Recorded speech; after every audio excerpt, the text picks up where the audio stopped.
Tantor Audio, a division of Recorded Books, presents Those Turbulent Sons of Freedom, Ethan Allen's Green Mountain Boys and the American Revolution, by Christopher S. Wren, narrated by Peter Berkrot. Preface. They called themselves Green Mountain Boys, and George Washington did not trust them. He wanted their leader detained for interrogation. The other colonies balked at letting them join the United States of America. Britain plotted to exploit their discontent and cajole them back under the crown. Some of the harshest combat in the American Revolution fell to the homesteaders who settled New England's northern frontier. Defending shaky titles to the land they cleared, they made their own rules to create an independent republic called Vermont.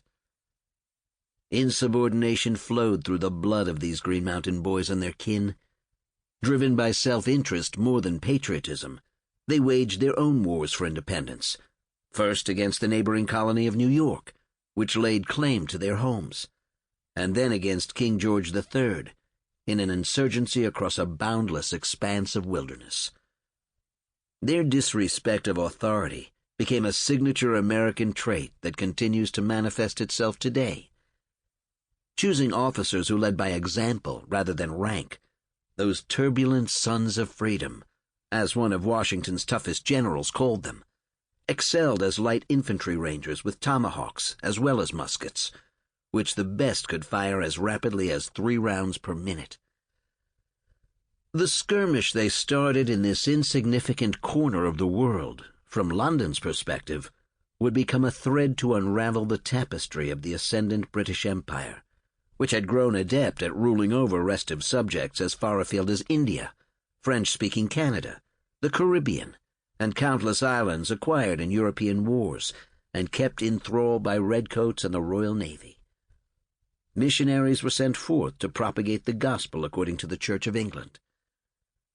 But this uprising in North America was launched by Yankee cousins at a distance who shared the same language, habits, and customs, even as they fussed about unequal trade and taxation without representation, unlike the loyal emigrants of Newfoundland and Nova Scotia.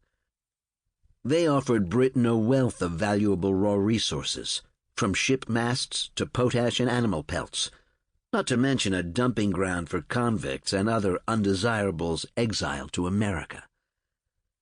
The hapless General Johnny Burgoyne was undone by what he called the most active and most rebellious race in Vermont, who would frustrate his plan to impose law and order on an unruly backwater of the British Empire. Vermont differed from not just England, but also the American colonies, and couldn't hold a candle to civilized cities like Philadelphia and New York.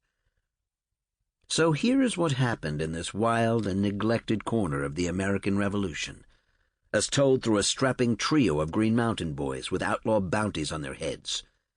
Ethan Allen, his second cousin Seth Warner, and their companion Justice Sherwood.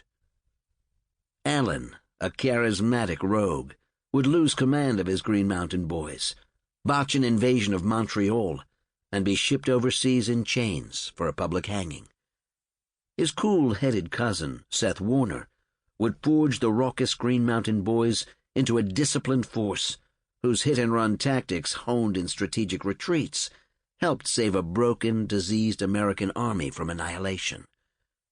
And their friend Justice Sherwood, who opted for law and order over anarchy, would become their worst enemy as a master spy for Britain.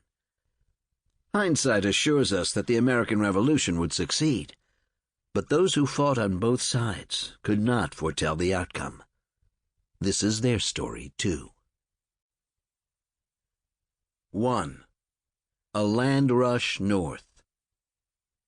It was the lure of cheap land that drew pioneers like Ethan Allen, Seth Warner, and Justice Sherwood to leave Connecticut in one of the first great migrations in colonial New England. The virgin wilderness of the New Hampshire Grants, as Vermont was once called, attracted farmers from across Connecticut, Massachusetts, and New York, where their fathers' fields had become unaffordable or parceled among too many. Sample complete. Ready to continue?